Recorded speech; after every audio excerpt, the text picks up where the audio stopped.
7 प्रकार की विशुद्धि के इस वर्कशॉप में हम आज चौथे दिन में प्रवेश कर रहे हैं। और जो हमने कल अभ्यास किया था शील विशुद्धि का, शील के द्वारा विशुद्धि, शील की विशुद्धि वो कितनी महत्वपूर्ण है। अगर हम कहते हैं कि बुद्ध का धम्म प्रारंभ में कल्याणकारी है, मध्य में कल्याणकारी है और अंत में कल्याणकारी है। बुद्ध अपने वचनों में जब भिक्षु संघ स्थापित करते हैं और भिक्षु को कहते हैं कि जाइए कि ये धम्म का लोक कल्याण और हित के लिए धम्म का प्रचार प्रसार करें, जो प्रारंभ में कल्याणकारी है, मध्य में और अंत में कल्याणकारी है। तो कल्याणकारी इस शब्द से भी हम उसी ही तत्व को हमें समझना है जिसे हम निर्वाण कहते हैं। बौद्ध धर्म में जो भी शब्द हमें कुशल, कल्याणकारी, मंगल, सुख, विमुक्ति, निर्वाण, बुद्धत्व, ये सभी एक ही दूसरे के साथ जुड़े हुए शब्द हैं। कल्याणकारी कोई सामान्य शब्द नहीं है। कल्याण होना, लोग कल्याण करना, बुद्ध की भाषा में, हमारी भाषा में शायद वो कल्याण सामान्य तौर पे हो सकता है, लेकिन जब हम बुद्ध के वचनों में कल्याणकारी शब्द सुनते हैं, मंगल शब्द सुनते हैं, सुख का शब्द सुनते हैं, तो ये सभी शब्द जो है या ये तत्व जो है, ये निर्वाण, विमुक्ति, बुद्धत्व और संपूर्ण दुख मुक्ति के अर्थ से बताए गए। बुद्ध का ऐसा कोई भी वचन नहीं है कि जो अपूर्ण है या वो संसार के भवसागर में रहने के लिए बताता हो। बुद्ध की पूरी अनुकंपा है, बुद्ध का हर एक शब्द करुणापूर्ण है कि इस संसार के भवसागर से मुक्त करने के लिए। इस बात से हमेशा अपने आप को मतलब जोड़ने का प्रयास करें। मतलब कोई भी बुद्ध की शिक्षा अपूर्ण नहीं है। अगर शील की भी बात करते हैं तो शील भी उस अनुभव में पूर्ण है, अगर हम उस प्रकार से उस शील को देखते हैं। तो शील भी अपने आप में अधूरा नहीं है, वो भी विमुक्ति का मार्ग के तौर पे हमें श्रोतापन तक और आगे भी लेके जा सकता है। लेकिन हमने उसको उस प्रकार से देखना, समझना और सुनने की ज़रूरत है। अन्यथा फिर वो चीज़ें जैसे हम सुनते हैं और वैसे ही हम उसको देखते हैं और मानते हैं, तो ये हमारी गलती है। बुद्ध के वचनों की वो गलती नहीं है। तो कल्याणकारी जब हम बात कर रहे हैं कि प्रारंभ में कल्याणकारी है, तो उसमें शील शुद्धि की बात की गई है। और शील शुद्धि मतलब सिर्फ पंचशील नहीं है। शील का मतलब, शील भी एक अपने आप में बहुत, जैसे हम पृथ्वी कहते हैं, शील अगर आधार है तो पृथ्वी मतलब कोई ऐसी जगह नहीं कि जहाँ पे हम खड़े रहते हैं। पृथ्वी हर जगह पे है, जहाँ जमीन है वहाँ पृथ्वी है। उस अर्थ से शील जो है हर जगह पे है। और वो बहुत अपनी जो भूमि जो है, उस भूमि को वो क्या कहते हैं, सफल करते हैं, सुपीक करते हैं। उस भूमि से जो अच्छे बीज है, उस बीजों को बाहर आने का जो आधार है वो शील है, वो खजाना है सत्कर्मों का, कुशलता का, गुणों का, जिसे हम शील कहते हैं और शीलाचरण कहते हैं। तो आज जो हम उसी के आधार पर जो ध्यान करने जा रहे हैं, तो इस ध्यान में जैसे कि हमने कल 4 बातों को देखा था कि शील क्या है, शील के प्रकार क्या है, शील का रस क्या है और शील के गुण क्या है। इन चारों बातों को ध्यान में रखते हुए हम आज का ध्यान करने वाले हैं,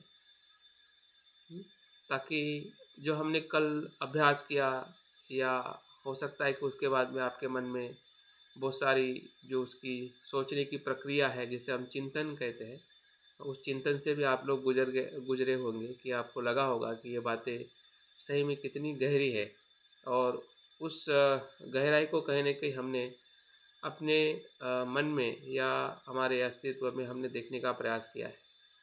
तो उसी का आज फिर से एक प्रकार से अ, फिर से अवलोकन करना है आज के शील सती या शिलानुसति के ध्यान के माध्यम से। और ये शिलानुसति का ध्यान बुद्ध की ही वचनों से, जिसे हम 40 प्रकार के कम्मठान कहते हैं, उसमें जो 10 प्रकार की अनुस्मृतियाँ हैं, उसमें ये चौथे प्रकार का ध्यान है। पहला बुद्धानुसति, दूसरा धम्मानु, संघानु और चौथा शिलानुसति। तो शिलानुसति का मतलब शील आचरण, या जो भी हमने कल शीलों को देखा है, उस आचरण को हमें दोहराना है, महसूस करना है। उसकी जो अकुशल रोकने की प्रक्रिया, वो भी एक शील है, और कुशल करने की एक प्रक्रिया। जैसे हम अकुशल को नहीं करना, जैसे अकुशल पद कहते हैं, और कुशल पद को करना, ये दोनों शील का हिस्सा है। जैसे हम नकारात्मक पंचशील का आचरण करते हैं कि मैं ये नहीं करूँगा, और सकारात्मक शीलों का आचरण करते हैं कि ये मैं करूँगा। तो इन दो पहलुओं से हम उसको देखेंगे, और 3 आधार पर देखेंगे, काया के आधार पर, वाणी के आधार पर और मन के आधार पर। समझ में आ रहा है? पहले इसमें हम काया पे देखेंगे, दूसरे पे वाणी पे देखेंगे, और तीसरे मन पर देखेंगे। और 2 पहलू से देखेंगे कि नहीं करने के आधार पर, जिसको हमें त्याग करना है, और दूसरा करने के आधार पर। तो जो अकुशल हमारे चित्त में या कर्म में आ रहा है, जिसमें हमारा शील का भंग भी हो रहा है, क्योंकि हम शील आचरण कर रहे हैं लेकिन शील में पूर्ण नहीं है। हम शीलाचरण के प्रक्रिया में है, प्रशिक्षण में है, पूर्णता में नहीं है। और इसलिए अगर हम पूर्ण नहीं हैं, तो इतनी प्रामाणिकता हमने अपने लिए कम से कम रखनी चाहिए कि मैं शीलवान बनने का प्रयास कर रहा हूँ, लेकिन संपूर्ण शीलवान नहीं हूँ। मतलब मुझसे जाने अनजाने में भले काया का शील इतना भंग नहीं भी होता होगा, क्योंकि हम किसी की हिंसा, चोरी या इस प्रकार के कर्म में नहीं रहते हैं, लेकिन बाकी वाचा और मन का जो कर्म जो है, वो हमेशा ब्रेक डाउन होते जा रहा है। हो सकता है कि हर पल पल में भी हम काफ़ी शीलों का भंग कर रहे हैं या हो रहा है। तो कभी कभी हमें ऐसा भी लग सकता है कि तो शील का आचरण करना तो संभव ही नहीं, क्योंकि हर समय में शील भंग हो रहा है। अगर हम उस दृष्टि से देखें, लेकिन वो शील का भंग जो हो रहा है, वो अज्ञान के कारण हो रहा है। और अज्ञान के कारण शील का भंग होना, उस प्रक्रिया को जानना भी शील का आचरण करना है। क्योंकि हम जान रहे हैं कि हमारे भीतर द्वेष आने से, लोभ आने से, उस चित्त को हम जान रहे हैं, इसलिए शीलाचरण हो रहा है। अकुशल चित्त को जानना भी शीलाचरण है। इसलिए हमें अकुशलता से, अगर मन में ऐसे कोई भी अकुशल या हमने किए हुए जो अकुशल कर्म भी जो हमें परिणाम के रूप में दिखते हैं, और हम कभी कभी बहुत निराश, हताश हो जाते हैं, तो शीलाचरण से हमें, जब हम ध्यान करते हैं, तो ध्यान में ये चीज़ें हमें खास देखनी है। तो इस ध्यान से जो शिलानुस्मृति का जो अभ्यास है, जिस प्रकार से हम आनापानसति से अर्पणा समाधि और उपचार समाधि और अर्पणा समाधि को प्राप्त करते हैं, तो बुद्ध घोष कहते हैं कि इस ध्यान से भी उस अवस्था में हम जा सकते हैं या जाते हैं। उपचार समाधि मतलब जो हमारे भीतर अकुशल विचार आते हैं, या जिसे हम न्यूरन कहते हैं, 5 प्रकार के न्यूरन रुक जाते हैं, शांत हो जाते हैं, उसको उपचार समाधि कहते हैं। और वो उपचार समाधि सभी ध्यान करने से प्राप्त होती है। लेकिन कुछ ऐसे ध्यान हैं कि जो उससे आगे भी लेके जाते हैं, जैसे कि आनापानसति। तो शिलाचरण हमें उससे ज़्यादा आगे लेके नहीं जाती है, लेकिन उपचार समाधि के बाद जो अर्पणा समाधि है, हाँ, वहाँ तक वो लेके जाती है। अर्पणा समाधि मतलब वही जो हम ध्यान में पहली अवस्था, दूसरी अवस्था, तीसरी, चौथी अवस्था तक का जो अनुभव है वो हमें शिलानुसमति में भी होता है। तो इसलिए ध्यान हमें करने का वही लाभ है जो लाभ हमें आनापानसति या बाकी अन्य ध्यान हम करते हैं। तो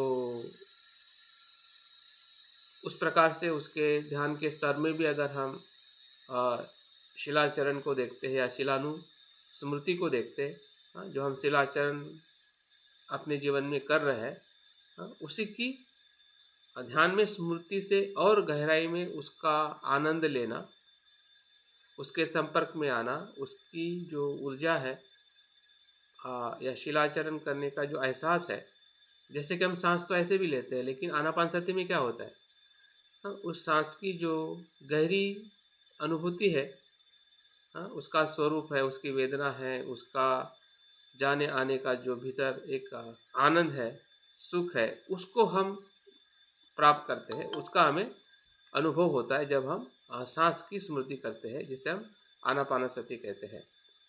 तो सांस तो वैसे भी हम लेते हैं, तो फिर आनापानसति करने की क्या ज़रूरत।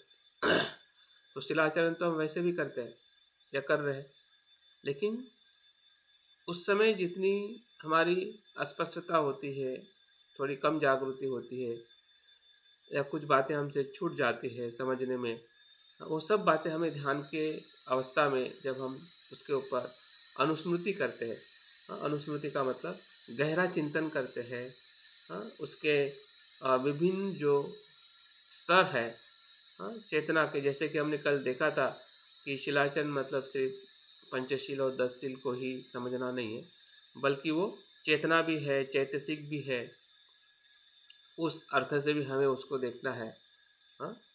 वो वीर्य भी है, स्मृति भी है, और प्रज्ञा भी है।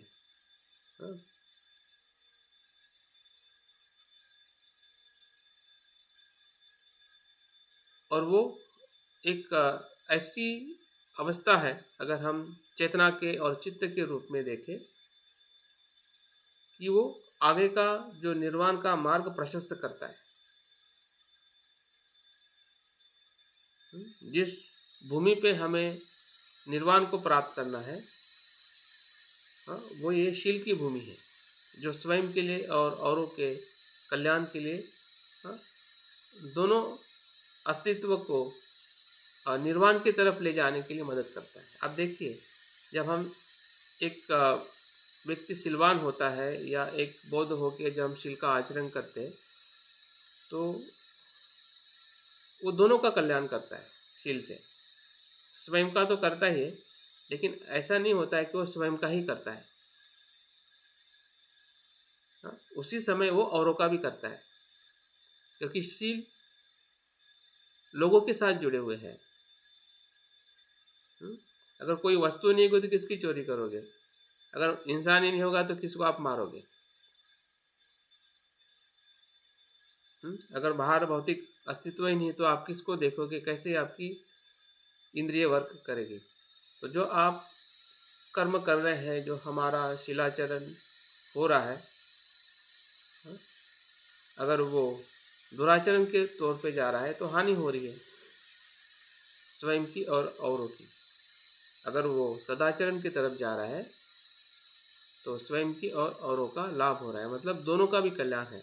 जिसे हम कहते हैं कि व्यक्ति का बदलाव और समाज का बदलाव, अगर बाबा साहब बुद्ध या जितने भी महान लोग कहते हैं कि समाज कैसे बदल सकता है, समाज कैसे मानवता का या कल्याणकारी समाज बन सकता है, वो इसी ही मूल्यों की आधार पर बन सकता है, क्योंकि उस मूल्य में वो ताकत है, वो उसकी प्रक्रिया ही वैसी है।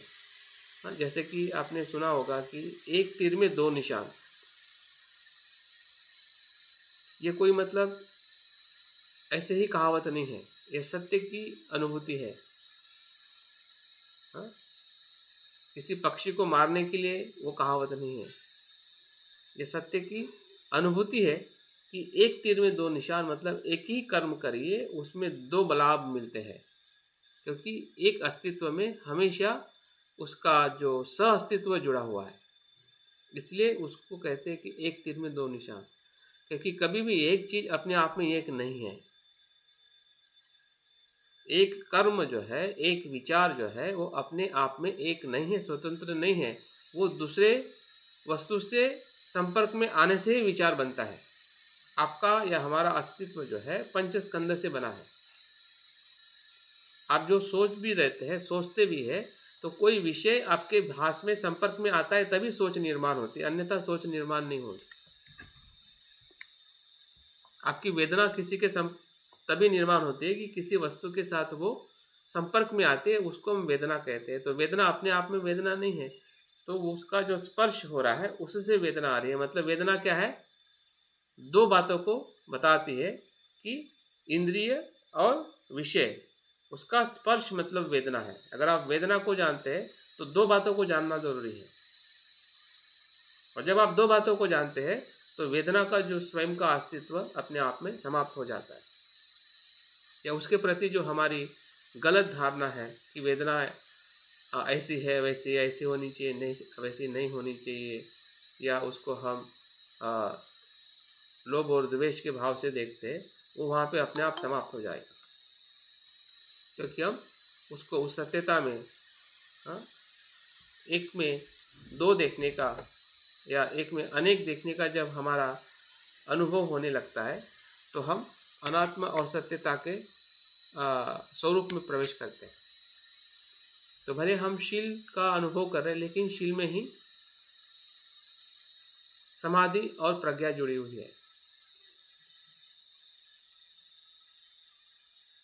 क्योंकि आपका शीलाचरण भी ध्यान और जागृति के अलावा आप नहीं कर पाते। अगर जागृत नहीं है, स्मृति नहीं है, इंद्रिय संवरण नहीं है, हाँ, आप ज्ञान से अगर आपके शील को नहीं देखेंगे तो परिपूर्ण शीलाचरण कैसे होगा। तो आप ऐसा नहीं कह सकते कि वहाँ पे ध्यान और प्रज्ञा नहीं है। हाँ, संपूर्ण नहीं है, लेकिन आपको समझने के लिए और आपकी शील को और परिपक्व करने के लिए, हाँ, उतना ज़रूर ही आप उसका इस्तेमाल कर रहे हैं या इस्तेमाल हो रहा है, जो आपके शीलाचरण में उसको और शुद्ध करने के लिए आपको मदद कर रहा है। और इसलिए सब कुछ चीज़ें जो है, हाँ, एक दूसरे के साथ जुड़ी हुई है, इसलिए स्वतंत्र नहीं है। स्वतंत्र नहीं है इसलिए वो विमुक्त है। जो स्वतंत्र नहीं इसलिए वो विमुक्त है। जो स्वयं में स्वतंत्र नहीं है, हाँ, तो स्व का अस्तित्व जो है वो खुला है, असीम है। हेलो, हाँ जी, नमो बुद्धाय जय भीम। ये जो आपने ये अभी इससे पहले एक वाक्य कहा है कि शीलानुसति हमें उपचार समाधि तक ले जाती है, आगे नहीं। हाँ, और एक बात कही है कि ये अकुशल निराकरण के बाद मतलब हमें निर्वाण की भूमि बनाती है शीलाचरण। तो ये जो उपचार समाधि से आगे नहीं, लेकिन कई बार कई मतलब ब्रह्मचारी या उनके द्वारा मैंने सुना है कि वो कहते हैं कि केवल एक सील का पालन ही, एक ही तत्व का पालन, और बोले ये हमको निर्वाण तक ले जा सकता है। तो इसको थोड़ा सा स्पष्ट करेंगे। हाँ, नहीं, उनका कहने का मतलब वो आगे की बात उसमें जुड़ जाती है, जिसे हम समाधि और प्रज्ञा कहते हैं। जैसे कि हमने शिलाचरण के कल के अभ्यास में हमने देखा है, जब हम चैतसिक शील की बात करते हैं तो उसमें क्या है, लोभ से विरत रहने की जो आपकी सोच है, हाँ, उस अर्थ से जब आप शील का आचरण करते हैं तो वो शिलाचरण आपको उस शुद्धता की तरफ, प्रज्ञा की तरफ लेके जाता है। वो धर्म जो है, जैसे कि स्मृति वीर्य का संवर है, स्मृति का संवर है। जैसे अभी एक उदाहरण के तौर पे स्मृति का संवरशील देखिए, ये कैसे कार्य करता है। जब आप किसी विषय को देखते हैं, सामान्य तौर पे जो हम शिलाचरण कर रहे हैं, तो उस विषय के साथ में उससे जुड़ी हुई बहुत सारी जो गलत धारणाएं हमारे भीतर आ जाती है। जैसे कि स्त्री का रूप हम देख रहे हैं, तो स्त्री के रूप के साथ सभी आसक्तियां भी भीतर आ जाती है और हमें पता ही नहीं चलता है कि हम स्त्री को तो हम स्पर्श नहीं कर रहे हैं, लेकिन वो तो स्पर्श पूरा भीतर वो आ गया है। और आपका जो चैतसिक जो शील जो है टूट गया है, लेकिन सामाजिक शील नहीं टूटा है, शारीरिक शील तो नहीं टूटा है ना, क्योंकि आपने शारीरिक ऐसा कुछ अकुशल कर्म नहीं किया है। हाँ, लेकिन आपकी अभी इंद्रिय संवर में तो शील ही है ना, जिस शील की हम बात कर रहे हैं। वो शील अलग शील नहीं है, वो शील के अंतर्गत ही आता है।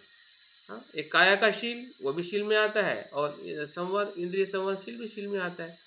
तो जिस शील की वो बात कर रहे हैं या बुद्ध करते हैं, या हमें जो दोनों शीलों के बारे में उतनी पूरी जानकारी नहीं दी जाती है, हम जानकारी नहीं ले पाते, हमें लगता है कि शील का आचरण मतलब पंचशील और इसी शील के अंदर ही सब कुछ है। लेकिन वो तो एक क्या बोलते हैं, एक सैंपल है। अभी सैंपल को ही आपने पूरा मान लिया है और जान लिया है, तो फिर वो आगे का तो कुछ आपके लिए किसी काम का ही नहीं है ना, फिर तो प्रश्न ही प्रश्न निर्माण करेंगे। और इसलिए उनके वो कहने से हमें एक प्रश्न निर्माण होता है कि ऐसा कैसे संभव है। हाँ, और जब हम ध्यान की बात कर रहे हैं, तो ध्यान तो हमारा एक पर्टिकुलर समय की हम बात कर रहे हैं ना। जब आप ध्यान के भीतर जा रहे हैं, उसके बाद में क्या, अगर उसके बाद में अगर नहीं है तो हम आगे नहीं बढ़ पाएंगे।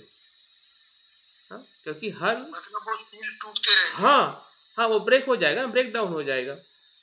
तो हम एक पर्टिकुलर अवस्था की बात कर रहे हैं। ध्यान एक अवस्था है, ध्यान मतलब कोई निर्वाण की प्राप्ति नहीं है। जब हम जिस अवस्था की हम बात कर रहे हैं, जो उपचार समाधि मतलब निर्वाण नहीं है, अर्पणा समाधि मतलब निर्वाण नहीं है।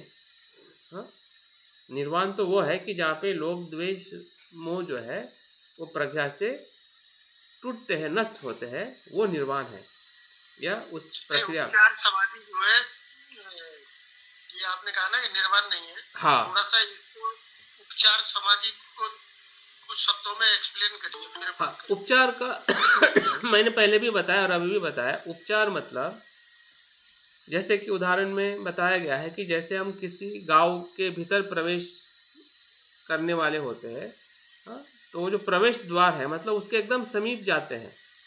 उस द्वार के समीप जाना मतलब उस ध्यान के, उपचार समाधि। हाँ हाँ, वो उपचार समाधि मतलब वहाँ पे आपके सभी जो न्यूरॉन है शांत हो जाते हैं, क्योंकि आपने प्रवास पूरा कर लिया है ना। आपके जो 5 न्यूरॉन जो है प्रपंच है, जो आपको प्रवास में रोकते हैं, परेशान उस करते द्वार हैं। तक नहीं जाने देते। हाँ, मतलब द्वार तक पहुँचने ही नहीं देते हैं, आपको भटकाते हैं इधर उधर। लेकिन उस पर आपका कार्य हो गया है कि आप भटके नहीं, आया लेकिन आप चलते रहे, आया आप चलते रहे। जैसे कि श्वास तो वहीं पे है, आपकी स्मृति, आप कार्य आप करना चाह रहे हैं लेकिन विस्मृत हो रहे हैं, दूसरे विचारों में जा रहे, दूसरी कल्पना में जा रहे, फिर से आप आ रहे, फिर से जा रहे, फिर से आ रहे। तो ये जो हमारा द्वंद्व जो है, और ये प्रपंच से या 5 न्यूरॉनों से धीरे धीरे जब शांत होता है, तो इसका मतलब वो 5 न्यूरॉन अपनी जगह पे शिथिल हो जाते हैं, नष्ट नहीं होते हैं, शिथिल होते हैं वो। एक बात मैं जानना चाह रहा हूँ, समाधि के बाद आप कहते हैं विपस्सना, जो हम विपस्सना के ध्यान करते हैं, तो उससे उनकी तत्व की स्पष्टता और ये समझ बढ़ती है। हाँ जी, जैसे दुख नित्य अनात्म, यही चीज ले लो, तो इसकी समझ बढ़ी है ना। इसके कारण मतलब लोगों से जो मैत्री की बात है कि एक ढांचे में मैत्री का ध्यान करते थे, वो टूट गया। मतलब संसार में कोई का भी अस्तित्व से राग द्वेष की बात खत्म हो गई ना उससे। जब ये 3 लक्षणों को देखते हैं, उसमें अनासक्ति भी आ जाती है। तो ये सब बातें जो ऊपर ऊपर लेवल पे करते हैं ना, जो जिसका परिणाम भी नहीं होता या बहुत समय से करने पर भी नहीं होता, तो परिणाम से ऊपर निकल जाते हैं ना। लेकिन फिर भी एक बात समझिए कि हमारा जो भी अनुभव है अनित्य अनात्म का या जो भी निर्वाण का, वो उस अवस्था तक है, संपूर्ण नहीं है। अच्छा। अभी आपको अनित्यता का अनुभव हुआ है या हमें हुआ है, वो उस ध्यान के उस समय के लिए है, लेकिन बाद में वो अनुभव कहीं ना कहीं फिर से नीचे चला जाता है। वो क्यों? वो क्यों? क्योंकि हम उस अवस्था को पूरी तरह से प्राप्त नहीं किए हैं ना, या उस मार्ग में हमारा प्रवेश नहीं हुआ है, इसलिए ऐसा हो रहा है। या संस्कार पूरी तरह से टूटे नहीं? हाँ, संस्कार हमने जान तो लिया है, टेस्ट तो मिली है, ठीक है, टेस्ट तो मिली है कि ये ऐसा ही देखना है, लेकिन देखते हुए हमारी जो नेक्स्ट जो हमारा जो चित्त है ध्यान के बाद का या फिर हमारे रोज के व्यवहार का, फिर से कहीं ना कहीं बहुत सारी पूर्व जो हमारी और भी कुछ गलत धारणा है, वो उसके साथ में एंगेज हो जाती है। और इसलिए हाँ, और इसलिए हम फिर से शिलाचरण की अवस्था में आते हैं। सर, अनित्य अनात्मा के लक्षण वो दर्शन तो यथाभूत ज्ञान दर्शन पे होते हैं, प्रज्ञा प्राप्त होने को होते हैं। अब तो हम अनित्य अनात्मा को श्रुत में प्रज्ञा में देख रहे हैं, इस वजह से वो दोबारा से वो ये यथाभूत ज्ञान दर्शन ना होने से ये बार बार डाउन में चले जाते हैं। तो यथाभूत ज्ञान दर्शन पे ही हमें अनित्यता के दर्शन होंगे। देखिए, इसमें फिर से संभ्रमित ना रहिए, जो हमारी शिलाचरण और प्रज्ञा हमेशा साथ में चलती है, उसको दिखाने के लिए अलग अलग दिखाया जाता है, बताने के लिए ये है ये वो है। हाँ, इतना और हमें समझना है कि जब हमें प्रज्ञा का बोध होता है अनित्य अनात्म का, तो वो बोध जो है वो हमारे शिलाचरण को और शुद्ध करता है। नहीं होता है ऐसा मत सोचिए, अगर नहीं होता है तो फिर हमारा शिलाचरण तो स्थिर हो जाएगा। अगर आपको अनित्यता का बोध ही नहीं हो रहा है तो शिलाचरण आपका कैसे आगे बढ़ सकता है। हाँ, इतना ज़रूर है कि अब वो अवस्था तक हम नहीं पहुँचे जिसे हम निर्वाण की अवस्था कहते हैं। लेकिन निर्वाण की अवस्था के जो प्रज्ञा के बोध के साथ में ही हम चल रहे हैं, क्योंकि प्रज्ञा के बिना शिलाचरण संभव नहीं है। लेकिन प्रज्ञा का बोध का मतलब ये है, हाँ, कुछ अंश, जिसे हम सम्यक दृष्टि मतलब प्रज्ञा नहीं है। सम्यक दृष्टि का मतलब है प्रज्ञा की झलक, और उस झलक के साथ में हमें आगे बढ़ना है। एक मिनट, ये जो आप बता रहे हैं, तो इसमें हमारा अपना अनुभव भी हम बताते जा रहे हैं कि जैसे अपनी बात में कह रहा हूँ कि अधिकांश समय जब भी मतलब ध्यान करते हैं या ये, तो निवरण मतलब नहीं आते या बहुत कम कभी आ जाते हैं। ऐसा नहीं है कि निवरण नहीं आते, तो वो क्या उपचार समाधि है? हाँ, बिल्कुल बिल्कुल। उसके पहले जैसे जब हम आनापानसती ध्यान नहीं करते हैं, तो सांस ले रहे हैं और छोड़ रहे हैं, इसको पूरी जागृति से जब हम चेतना देखती है, तो चेतना का और ये सांस और शरीर एक है, और चेतना उसको अनुभव कर रही है, देख रही है, जान रही है, समझ रही है। तो वो उस अवस्था में भी ये बातें रहती है ना, निवरणहीन या कोई भी थॉटलेस या ऐसी अवस्था होती है ना वो, और उसके परिणाम स्वरूप जो अनुभूति होती है, उसे प्रीति कहो, आनंद कहो, सुख कहो, क्या ऐसे महसूस होता है। बिल्कुल ये अनुभव है। हाँ, तो वो चीज और ये उपचार समाधि, ये दोनों में कुछ अंतर है क्या? हाँ, उपचार समाधि मैंने कहा है ना कि उसके समीप जाना, और अर्पणा समाधि मतलब ध्यान की अवस्था में प्रवेश करना, जिसकी बात आप कर रहे हैं, ना, पहला ध्यान, दूसरा ध्यान, तीसरा और चौथा ध्यान, ठीक है, 4 प्रकार के जो ध्यान की अवस्था है वो है अर्पणा समाधि, मतलब उसमें हम प्रवेश कर चुके हैं। और प्रवेश के भीतर भी हम अलग अलग स्तर में प्रवेश कर रहे हैं, जिसमें आप प्रीति सुख एकाग्रता की हम बात कर रहे हैं। और एक एक अवस्था छूटने लगती है, जैसे कि हम पहले ध्यान से दूसरे ध्यान में जाते हैं तो वितर्क विचार वहाँ पे शांत हो जाते हैं, फिर सिर्फ प्रीति सुख एकाग्रता रहती है। फिर और आगे जाते हैं तो प्रीति डाउन हो जाती है, फिर सिर्फ सुख और एकाग्रता होती है। हाँ, चौथे में सुख भी डाउन हो जाता है, सिर्फ एकाग्रता रहती है। और पांचवें में जब हम एकाग्रता के साथ और सतत कंटिन्यू रहते हैं तो उपेक्षा या निर्वाण के या यथार्थ दर्शन में हमें लेके जाती है। ये निवरण किस बंधन तक रहते हैं 10 बंधनों में? हाँ, 5 बाधाएं किस बंधन तक रहते हैं? 10 बंधन में कहाँ तक पहुँचते हैं? निवरण विहीन कब आदमी रहता है? निवरण विहीन ये श्रोतापन्न में 3 बंधन 3 बंधन टूटने पर निवरण समाप्त हो जाते हैं। हाँ, ये समाप्त हो, हाँ, निवरण समाप्त हो जाते हैं, क्योंकि निवरण आने का ही कारण है कि हमारी मिथ्या दृष्टि है, विचिकित्सा है, शीलवत परामर्श है। क्योंकि जब आपने कुशल कर्म किया है और उसी ही कर्म के परिणाम को आप याद कर रहे हैं, वो शीलवत परामर्श है जो आपके ध्यान में आता है कि मैंने ये करना चाहिए था, ये किया, ये अच्छा किया, मैं अच्छा हूँ, या ऐसा ही रहना चाहिए, यही सही है। तो ये सभी जो विचार हमारे मन में कर्म के छठा जो छाप है, कर्म की छाप है, उसको निवरण कहते हैं, कर्मों को नहीं। और उस छाप के साथ हम और ज़्यादा एंगेज हो जाते हैं तो वो निवरण बन जाता है। और इसलिए एंगेज हो रहे हैं क्योंकि हमारे पास में जो सम्यक दृष्टि है या उसको उस प्रक्रिया को देखने का जो हमारा अनात्म दृष्टिकोण है, अनित्य दृष्टिकोण है, उसका हम इस्तेमाल नहीं कर रहे हैं। इसलिए निवरण जो है वो हमेशा निवरण बन के ही हमारे अस्तित्व में रहते हैं। जब तक उसको हम अनित्य अनात्म के तौर पे उसको उस प्रक्रिया को नहीं समझेंगे, तब तक निवरण शांत नहीं होते हैं। या शील की जो चैत्यशील और चेतनाशील की जो बात है, या इंद्रिय संवर चित्त की शील की जो अनुभूति है, अगर उस अनुभूति को आप नहीं कर पाओगे, तो आप उसको रोक ही नहीं पाओगे। जो कर्म का जो होना जो है 6 इंद्रिय के साथ में है, और 6 इंद्रिय के साथ में जो आप कर्म कर रहे हैं, उसको आप समझ के या उस स्मृति से नहीं कर रहे हैं, तो वो कर्म तो कुशल हो रहा है, लेकिन उस कुशल कर्म के साथ बहुत सारा निवरण भी निर्माण हो रहा है, जो ध्यान में हमें अक्सर परेशान करता है।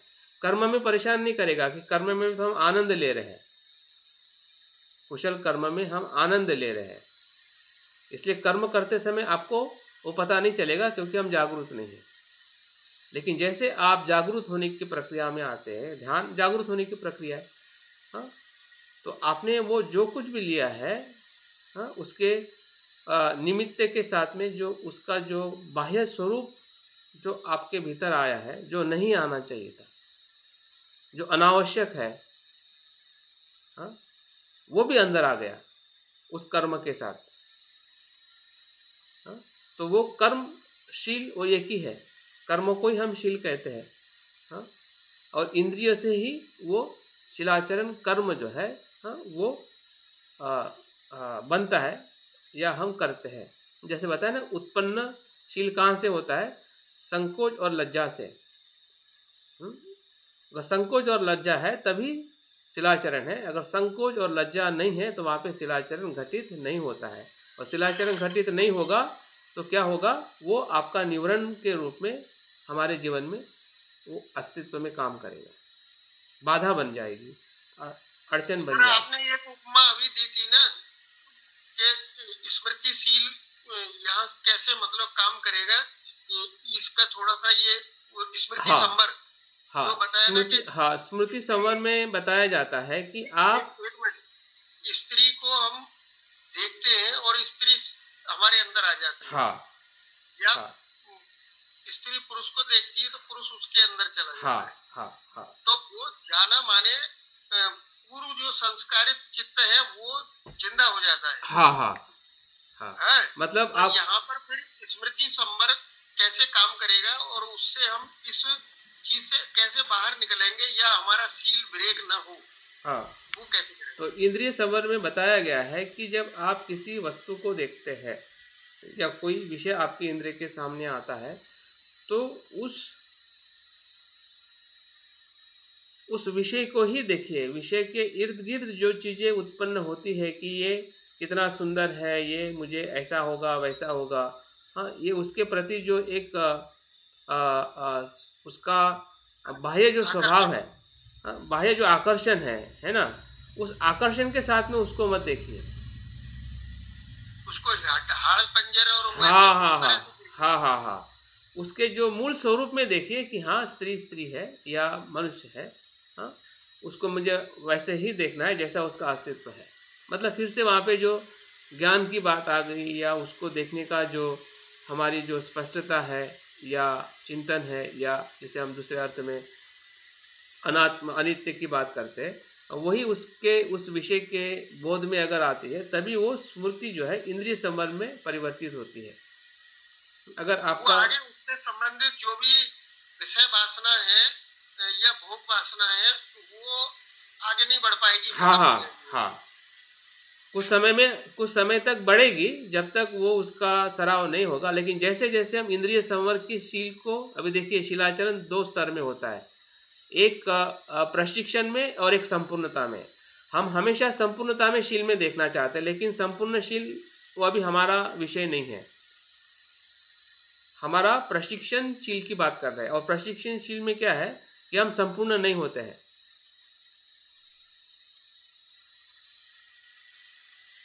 प्रशिक्षण में हम प्रक्रिया में ही होते हैं, बार बार प्रक्रिया में। कितना भी आप परफेक्ट रहिए शीलाचरण में, फिर भी हम प्रक्रिया में ही हैं।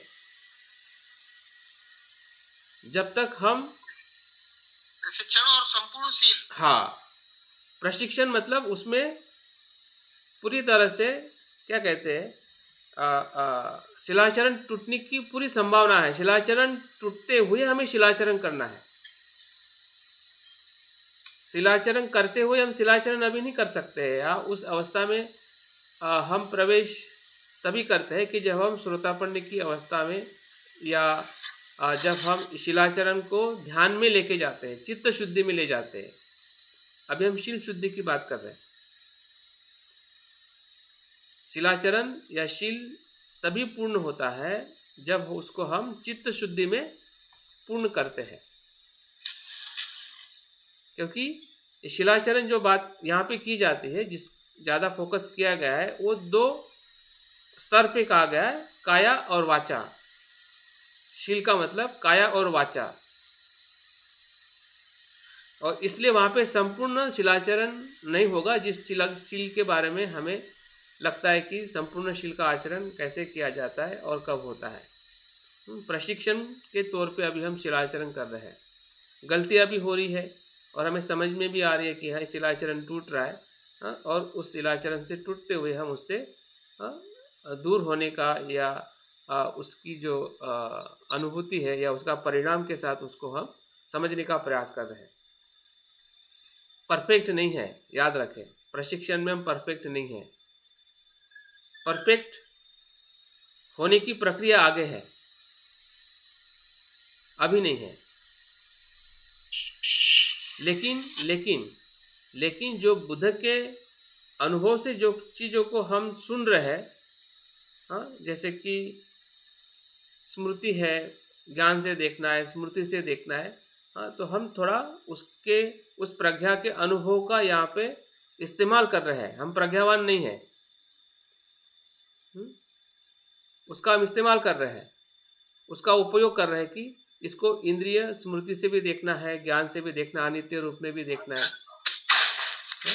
लेकिन वो संपूर्ण हमारा दर्शन नहीं है। संपूर्ण दर्शन तो हमें जब हम चित्त शुद्धि के साथ जब प्रवेश करेंगे, दृष्टि की विशुद्धि में या आगे की विशुद्धि में, हाँ, उस विशुद्धि में, और वो भी विशुद्धि हम में से या जिस भी मनुष्य में वो स्थिर हो जाती है, हाँ, जैसे हम कहते हैं कि वापस नहीं आती है। हम तो वापस आ जाते हैं ना, हम कितना भी हमारा अच्छा अनुभव हो जाए, फिर भी हम उस स्रोत से तो वापस आ जाते हैं। अगर हम में से अगर वापस नहीं आ रहा है या नहीं आएगा, तब हम कह सकते हैं कि वो वही है जो हमने सुना है और जो हमने किया है, वो उसी अनुभव के साथ हम आगे जा रहे हैं, जिसे हम श्रोतापन्न की अवस्था कहते हैं। वो सभी के लिए है, आपके लिए, मेरे लिए है, या जो भी व्यक्ति इस प्रकार से आचरण कर रहा है, हाँ, तो वो उस स्रोत में जो वापस नहीं आने का स्रोत है वो अलग है, और वापस आने के स्रोत में हम कार्य कर रहे हैं। हमारा स्रोत कैसा है, वहाँ तक तो पहुँच रहा है लेकिन वापस भी आ रहा है।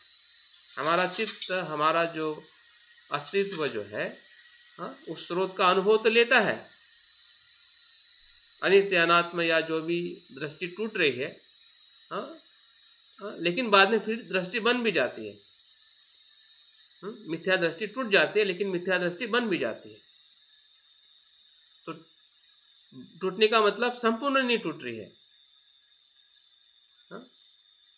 संपूर्ण जैसा अनुभव तो हो रहा है कि टूट गई है, लेकिन वो भास है, हाँ? एक एहसास है कि हाँ कुछ पल के लिए हमने देख लिया, हाँ, सत्य को, हाँ, लेकिन फिर भी हमारी जो पूर्व संस्कारों से जो एक जकड़ है, पकड़ है, हाँ, हमारे अज्ञान और अस्तित्व के प्रति, हाँ, उसके कारण फिर से हम उसी स्रोत में आ रहे हैं। और इसलिए जो हमारा अप डाउन जो है वो हमें समझने की ज़रूरत है कि क्या परफेक्ट है और क्या प्रक्रिया है, और उस प्रक्रिया के अंदर भी हमारी प्रक्रिया कितनी परिणामकारक और उस सत्य के प्रकाश में हो रही है।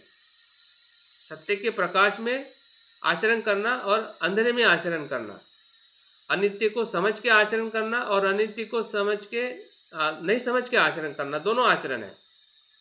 और इसलिए शील को इतने सारे अलग अलग पहलुओं में बताया गया है कि आपके पास वीर्य से भी आपको देखना है, आपके स्मृति से भी देखना है, ज्ञान से भी देखना है, हाँ, और आपके सामान्य व्रत से भी देखना है, हाँ, जो आप संकल्प किया कि मैं पंचशील का पालन कर रहा हूँ, हाँ।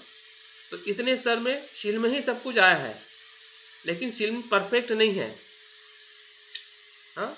वो संपूर्ण सत्यता का अनुभव इसलिए नहीं है क्योंकि वो राग द्वेष मोह के जो मूड जो है, हाँ, वो नष्ट नहीं होते हैं, शील में शिथिल होते हैं, हाँ, या शांत होते हैं। शांत होना, शिथिल होना, मुक्त होना नहीं है, नष्ट होना नहीं है, हाँ। नष्ट तो तभी होते हैं कि जब हम उस स्रोत में उस प्रज्ञा को कंटिन्यूशन रहता है, हाँ, जैसे कंटिन्यूशन, फिर पीछे का नहीं, वो आगे का रहता है, निर्वाण का रहता है या बुद्धत्व का रहता है। अभी हमारा कंटिन्यूशन जो है संसार का है, और इसलिए हमने अपनी अवस्था को शील के स्तर पर समझना बहुत ही ज़रूरी है, ताकि हमारा जो एक संतुलन है और हमारे भीतर जो शील को और परिशुद्ध करने की जो आगे की प्रक्रिया है,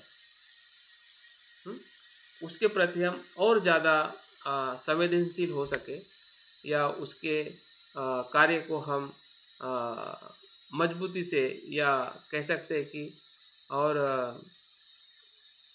वीर्य से, हाँ, क्योंकि शील के से सही नहीं होने के वजह से ही हमारा ध्यान इतने गहराई में जा नहीं पा रहा है, याद रखें। या ऐसा कह सकते हैं कि हमारा जीवन ध्यान ही नहीं हो रहा है। ध्यान करने की ज़रूरत नहीं है, ध्यान होने की ज़रूरत है। अभी हम ध्यान करने की प्रक्रिया में हैं, लेकिन जब ध्यान होने लगेगा, ध्यान में ही रहने की अवस्था में जब हम प्रवेश करेंगे, हाँ, तो शिलाचरण और ध्यान जो है वो डायरेक्ट प्रज्ञा के स्रोत में लेके जाएगा। तब वापस आना कम संभव है, या किसी भी व्यक्ति को वहाँ पे जाने के बाद, हाँ, फिर वो वापस नहीं आएगा। क्योंकि जैसे कि आपने देखा होगा कि अग्निबाण की जो ऊर्जा जब उसको एकदम पूरी मिलती है, तभी सैटेलाइट उस वातावरण से बाहर जाता है। अगर उसको वो ऊर्जा नहीं मिलेगी तो सैटेलाइट वापस आता है। तो वापस आना भी सत्य है और ऊपर जाना भी सत्य है। वापस क्यों वापस आया है? क्योंकि उसमें जो ऊर्जा जो है वो कम पड़ी है, या टेक्नोलॉजी को उसको सही तरीके से इस्तेमाल नहीं किया है, इसलिए उस सैटेलाइट को उस स्पेस में नहीं वो लेके जा रहा है। तो हमारी भी ऐसी अवस्था है, हाँ। ये जो ध्यान शील और जो ध्यान जो है, ये इस संसार से ऊपर सैटेलाइट में भेजने की ऊर्जा है, निर्वाण की तरफ। लेकिन इसमें ही अगर हमारी संभ्रमता है या प्रयास कम है या उसको हम उस प्रज्ञा से नहीं देख रहे हैं, उस दृष्टि से या उस स्वरूप में नहीं देख रहे हैं, हाँ, तो वो शील फिर वो ऊर्जा निर्माण नहीं करेगा या वो ध्यान वो ऊर्जा निर्माण नहीं करेगा कि जो हमें विमुक्त के अवस्था में लेके जाए और हम विमुक्त होने का अनुभव संपूर्णता से ले सकें। तो ये चीज़ें हमें कहीं ना कहीं उदाहरण जो हमें समझ में आते हैं या हम खुद के चिंतन से भी इस अपनी अवस्था को अगर महसूस कर सकते हैं, मुझे लगता है कि हम सभी कहीं ना कहीं हमें इसका अनुभव हो ही रहा होगा। तो ध्यान एक प्रकार से अपलिफ्ट है कि थोड़ा हमें और ऊपर ले जाने के लिए मदद करता है।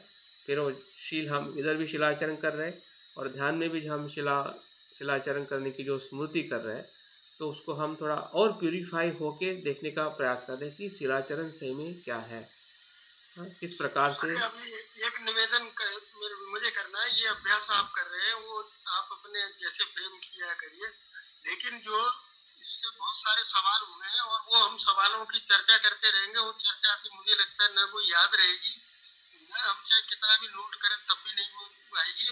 तो इसको के सही में वो ध्यान क्या है जिससे हम विमुक्ति की तरफ जाएंगे, या वो शीलाचरण क्या है जिससे हम विमुक्ति की तरफ जाएंगे, इसको एक एक चीज को ही और मतलब अनुभव से, मतलब ध्यान के द्वारा और वाणी के द्वारा एक एक दो घंटे के सेशन में, चाहे तो ये बोधिसत्व आदर्श हमारा चल रहा है तो इसमें ही आप अगर लेंगे तो बहुत आपकी अनुकंपा होगी हमारे ऊपर। यही मुझे कहना है। धन्यवाद। अभी समय भी हो रहा है, तो जो आपने ध्यान कराना है कराएंगे तो ठीक है। ठीक है, थैंक यू। चलो अब हम ध्यान की तरफ आगे बढ़ते हैं कि जो भी चर्चा हमने की है वो एक प्रकार से हमारी ध्यान की पूर्व तैयारी है। जितनी हम विचारों की स्पष्टता हमारे पास में होगी, उतने ही हम ध्यान के गहराई में जा सकते हैं। तो अपने बैठक को ठीक कर लीजिए। अपनी जो ध्यान के लिए अभी हम प्रयास करते हैं। जो भी आपके अगर कुछ प्रश्न है या कुछ और कुछ चीज़ें हैं तो आप ग्रुप में या शाम के सत्र में उसको आप ज़रूर दोहराइए, आपके मन में ना रखें और संभ्रमित ना रहें। सर ये आज का डिस्कशन जो हुआ है ये इसको अपलोड कर दीजिएगा प्लीज। हाँ जी, हाँ जी, ठीक है, थैंक यू। ये सर जी थोड़ा सा समय का ख्याल रखा करें अन्य बंधु, क्योंकि लोगों को ड्यूटी भी जाना होता है। कुछ लोग फुल टाइमर हैं, बैठे रहते हैं घर में, अलग बात है, लेकिन अगर चर्चा में समय निकल जाएगा तो ध्यान क्या होगा। इसके लिए व्यक्तिगत आप चर्चा कर सकते हैं उनसे, क्योंकि दूसरे का समय जाया होता है। कई लोगों को ड्यूटी जाना होता है, 8 बजे ड्यूटी है, 10 बजे ड्यूटी है, तो कैसे करेंगे अगर इसी में उलझे रहेंगे। ये प्रश्न काल अलग रखें और ये ध्यान का समय इसको अलग रखें। थोड़ा समय की मर्यादा रहेगी तो ज्यादा अच्छा रहेगा। ठीक है, आगे ध्यान रखेंगे। चलिए।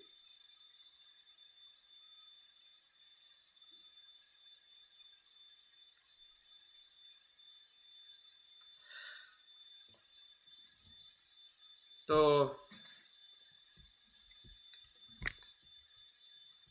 हम शील का ध्यान करने वाले हैं। शील की स्मृति, शिलानुस्मृति। धीरे धीरे अपनी बैठक को शांत करें और जो कुछ भी हमने अभी चर्चा की है या जिस शिलाचरण को या शील को हमने देखने का, समझने का प्रयास किया है, उसके बहुत सारे विचार हमारे मन में आ रहे हैं और जा रहे हैं। उस विचारों को देखें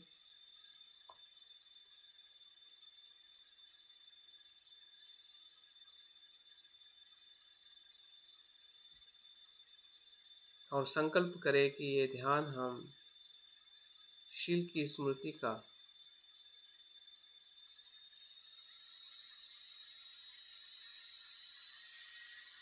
बढ़ाने के लिए शिलाचरण हमारे धम्म जीवन में क्या महत्व रखता है और किस प्रकार से हमारा शिलाचरण हो रहा है,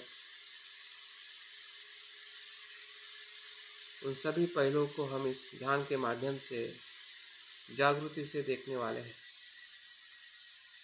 जैसे हम सांस को देखते हैं, उसी प्रकार से हम अपने शील को, शिलाचरण को देखने वाले हैं।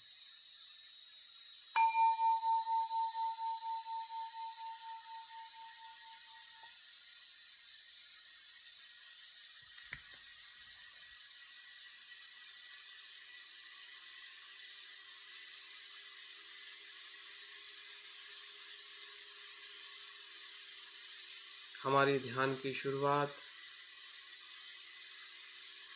आनापानासति से करें। सांस की स्मृति ही हमें वर्तमान में ले आती है।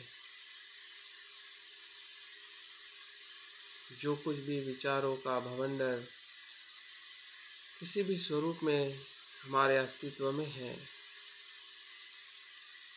लेकिन सांस हमेशा वर्तमान में होती है।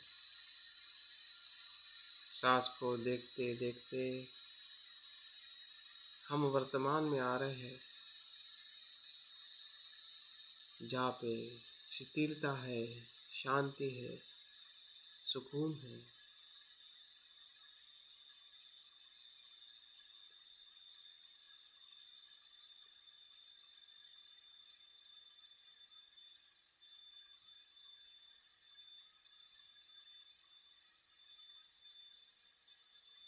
जिस शील की स्मृति का हम ध्यान कर रहे हैं, उसके लिए स्मृति की ज़रूरत है। और हम सजग है, सजग हो रहे हैं, इसका आनंद लीजिए।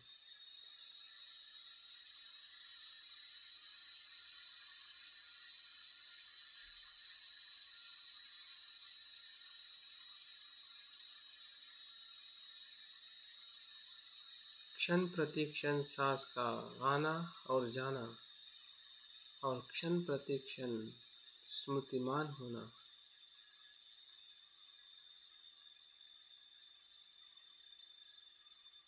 दोनों का अनुभव हमें हो रहा है।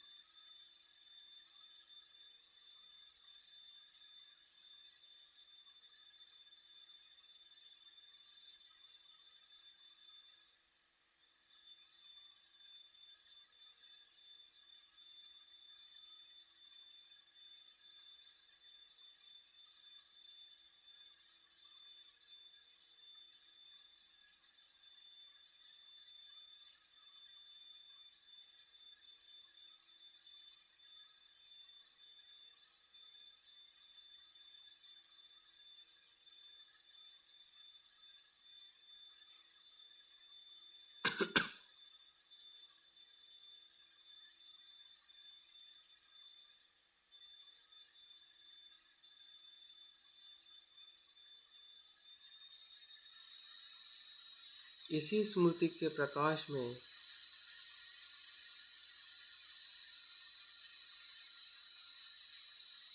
हमें अपने काया के शील को महसूस करना है, उसका अवलोकन करना है, उसकी होने वाली प्रक्रिया को देखना है, उसके परिणाम को देखना है।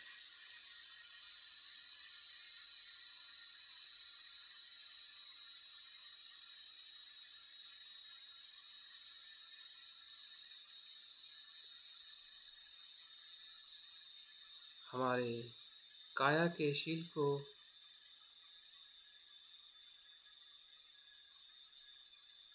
कैसे देखोगे?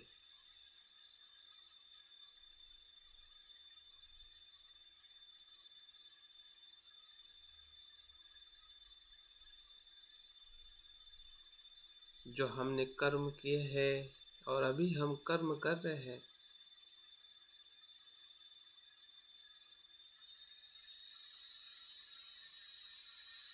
उसके संस्कार हमारे चित्त में हैं।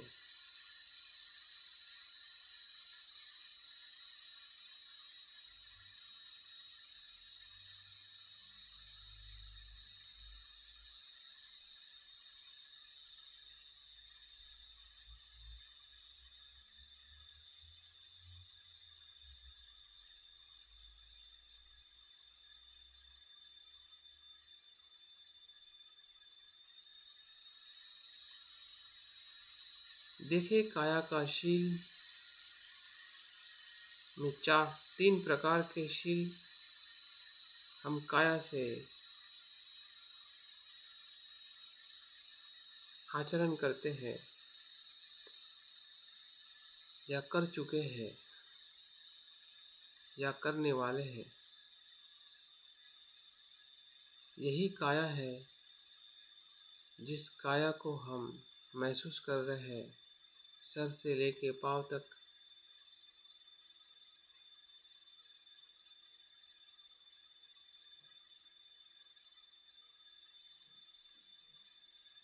जो उसके विभिन्न अंग है, बाहर भीतर,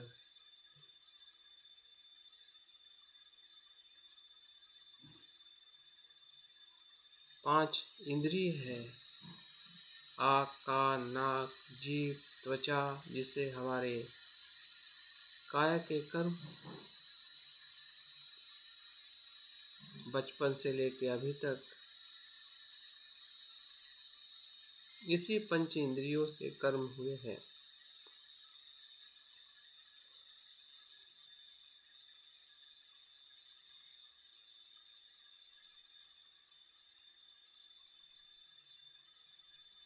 जैसे जैसे हम अवलोकन कर रहे हैं, वैसे वैसे हमारी स्मृति और गहन हो रही है। जैसे हम सांस को अवलोकन करते हैं, उसके स्पर्श को, उसके गति को, उसकी प्रक्रिया को, उसके अनित्यता को,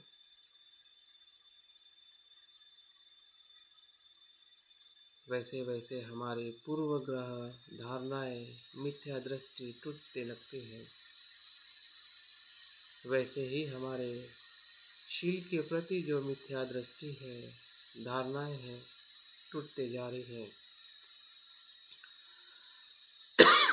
क्योंकि हम उसे अभी जागृति से देख रहे हैं कि शीलाचरण, काया का आचरण कैसे होता है।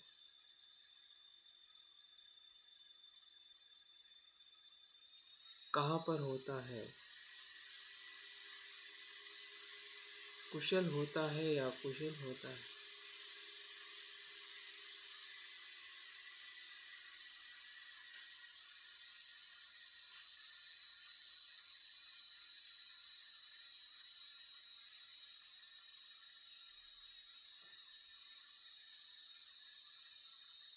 और इस आचरण से हमें क्या लाभ मिला है, क्या परिणाम मिला है। एक एक शील को अपने मन में धारण करें।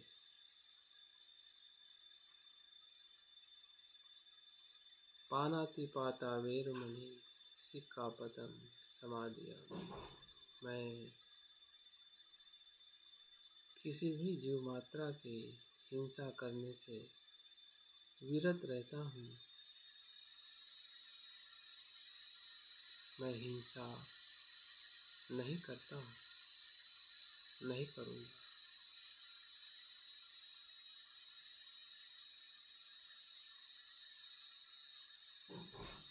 ये हमारा चेतना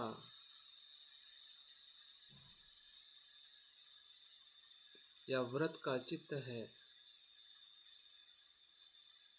कि मैं हिंसा नहीं करूँ इस काया से।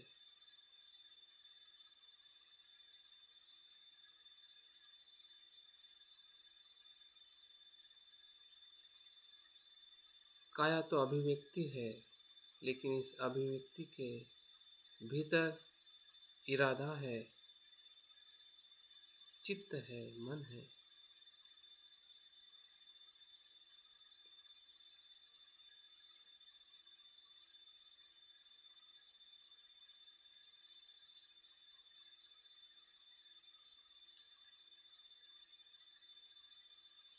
काया का कर्म अपने आप नहीं होता है।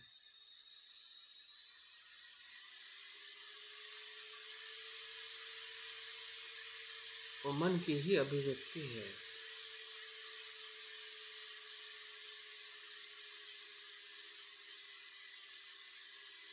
मैं हिंसा नहीं करूँ,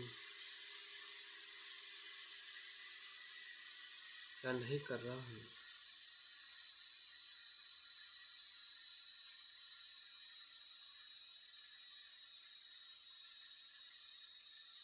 क्या इसी का हम सही में पालन कर रहे हैं? सवाल पूछिए।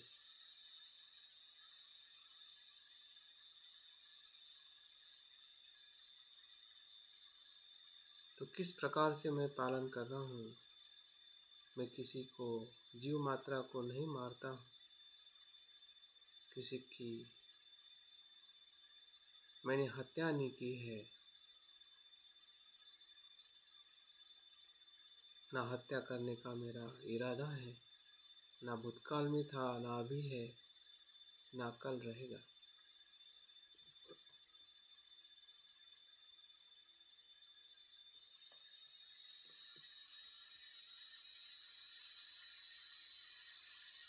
अगर कुछ शरीर से हमारी हिंसा हुई भी हो तो उसे भी महसूस करें। जहाँ पे हमारी गलती हुई है,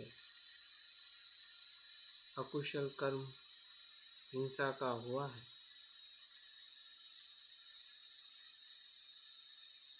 ताकि हम उस कर्म के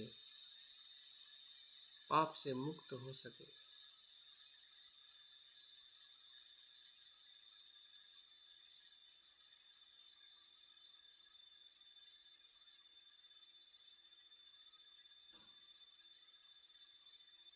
क्या किसी की हिंसा नहीं करना ही पानातिपाता है? क्या हम स्वयं की हिंसा कर रहे हैं? तो हमें बहुत कुछ अपनी स्वयं की हिंसा में दिखाई देता है कि हमारा गलत तरीके से लिया हुआ भोजन, हमारी कुछ आदतें, जिसके कारण हम स्वयं की हिंसा अनेकों बार करते आ रहे हैं।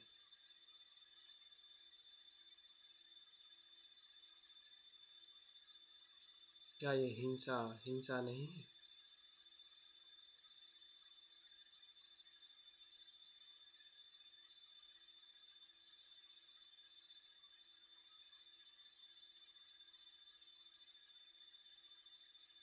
उसका भी अनुभव लीजिए। देखिए कि हम स्वयं की हिंसा कैसे करते हैं। शरीर के रूप में जो कुछ भी हमारे में कमजोरी है, बीमारी है,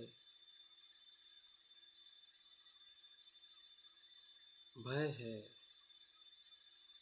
ये सभी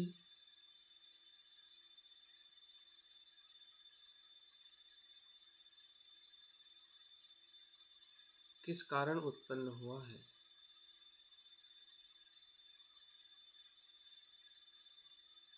क्योंकि शरीर के प्रति हमारी जो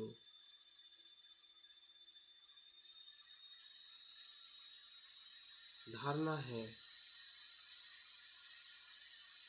वो भी एक प्रकार की हिंसा है।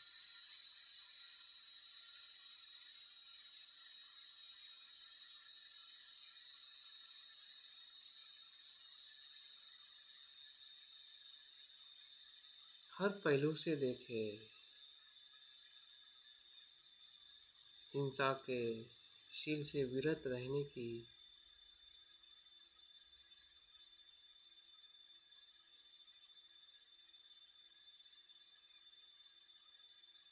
और शरीर के द्वारा मैत्री करने की, दोनों भी एक ही सिक्के के दो पहलू हैं। जब हम हिंसा से विरत होते हैं तो शुद्ध मैत्री का भाव स्वयं के शरीर के लिए और औरों के अस्तित्व के लिए उत्पन्न हो रहा है, जिससे हमारा शरीर के प्रति जो हमारा चित्त है शांत हो रहा है।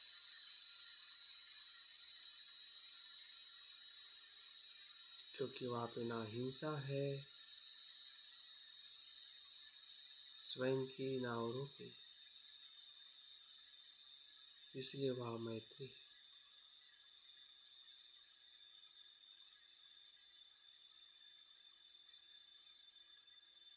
अगर मैत्री नहीं है तो वहाँ पे हिंसा है।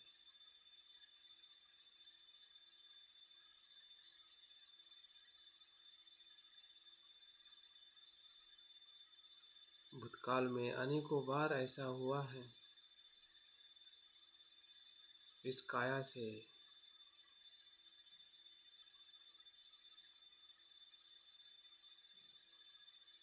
लेकिन अभी हम जान रहे हैं, जिससे हमारा भविष्य शीलवान होने वाला है। काया का शील शुद्ध हो रहा है।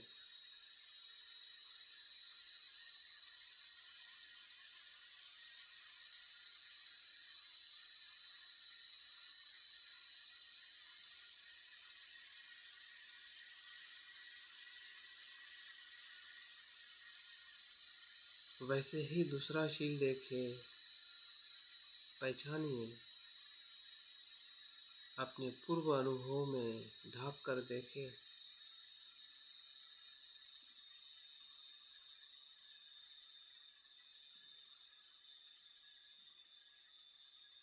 जागृति से देखें, भय चिंता से नहीं।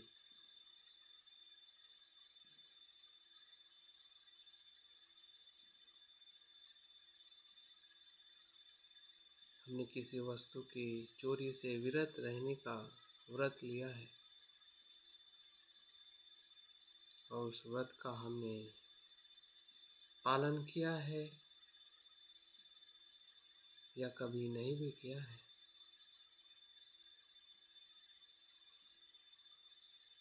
शिलाचरण हुआ भी है और टूटा भी है।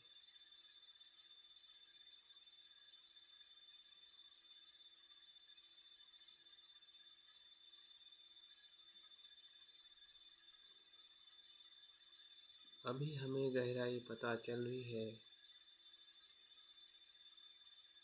और सजग हो रहे हैं।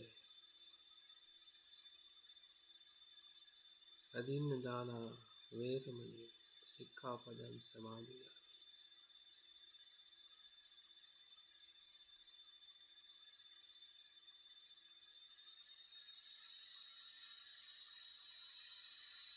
चोरी से विरत रहने का व्रत ले रहा हूँ।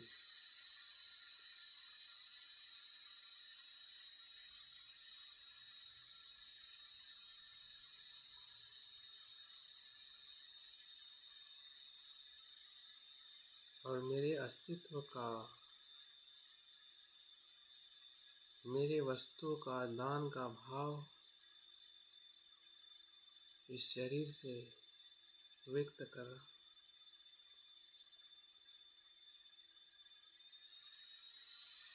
जो मेरा है वो सबका है।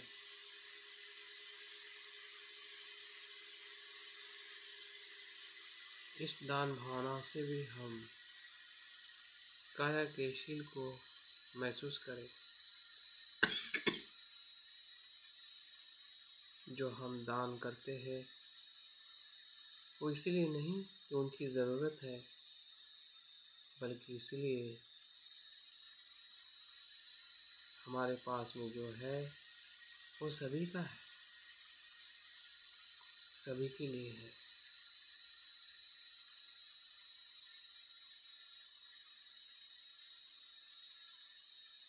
अगर ऐसा नहीं कर रहे हैं तब भी देखें, अगर ऐसा कर रहे हैं उसे भी देखें।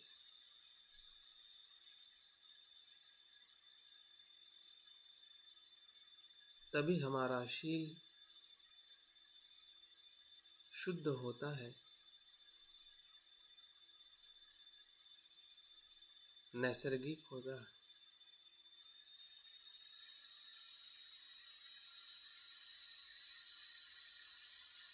हम गलतियों को भी देख रहे हैं और उसी गलतियों से हम सुधार रहे हैं, वही शिलाचरण है।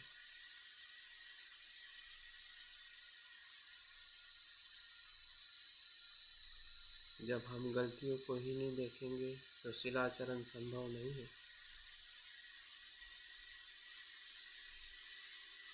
शिलाचरण बाहर से नहीं होता है, वो किए हुए गलतियों से ही सुधारने का नाम ही शिलाचरण है।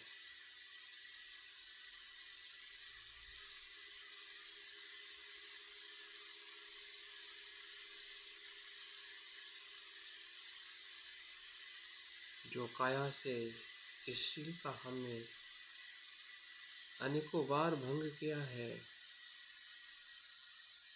जाने अनजाने, और अनेकों बार हमने आचरण भी किया है, जाने अनजाने। लेकिन अभी हम बहुत ही जागृति से अनुभव कर रहे हैं, ताकि हमारा भविष्य और वर्तमान शुद्ध आचरण से युक्त हो।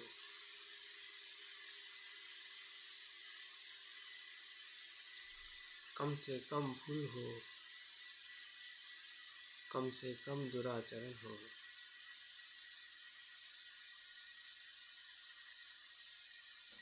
देखिए, काया का तीसरा शील कामे सुमिच्चाचारा वेरमणि सिक्खापदं समा।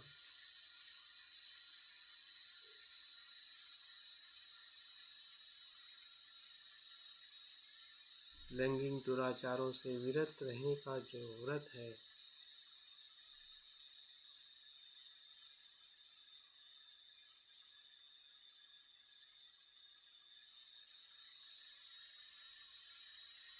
उसको हमने कितने बार तोड़ा है, कितने बार अनुसरण किया है।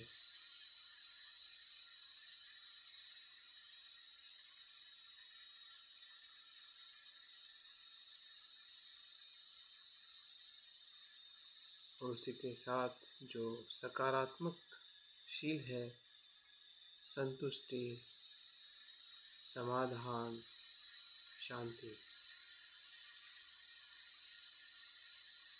उस शील को भी महसूस करें।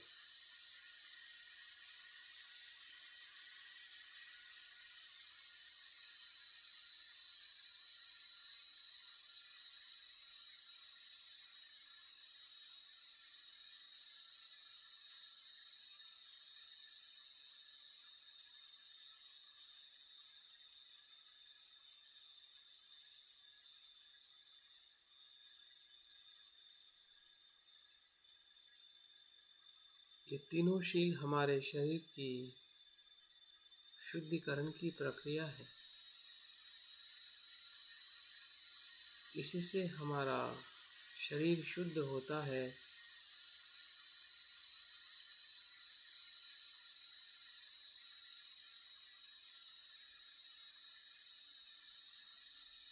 किसी पानी से नहीं, किसी जल से नहीं, किसी मंत्र मात्र से नहीं,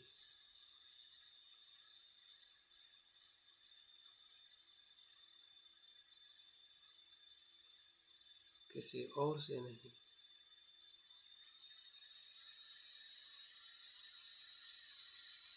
इसे ही तीन शीलों से विरत रहना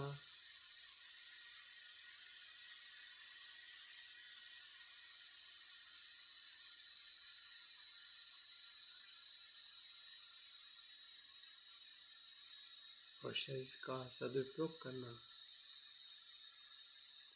मैत्री से, दान से और संतुष्टि से, यही शुद्धिकरण है।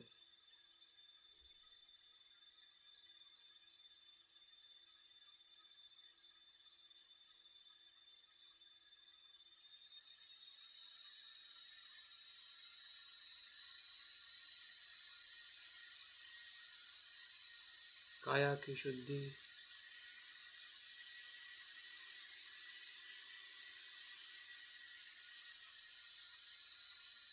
अनेक लाभ है कि हम अपने शरीर के सभी बीमारियों से मुक्त होते हैं।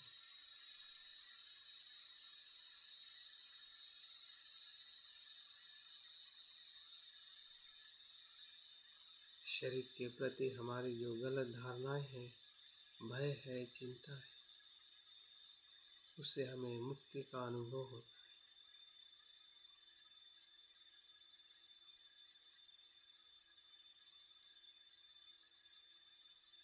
जो शारीरिक दुख, बीमारी इसी ही शिलों के भंग होने से होती है और इसी का आचरण करने से सभी बीमारी या दुख जो शरीर से संबंधित है उससे हम मुक्त हो जाते हैं। ये उसका परिणाम है।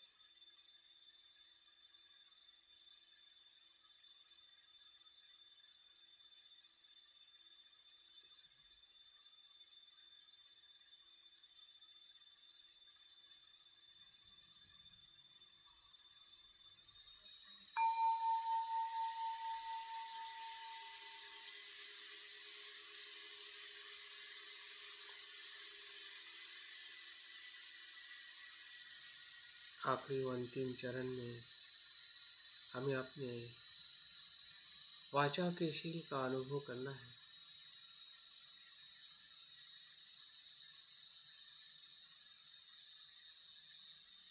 जो वाचा विचार और भावना से व्यक्त होती है उसे वाचा कहते हैं।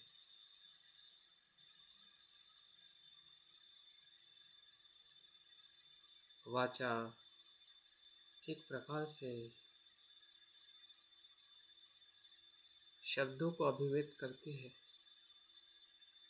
संवाद को अभिव्यक्त करती है,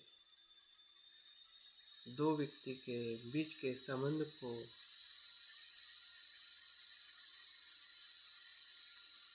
अभिव्यक्त करती है।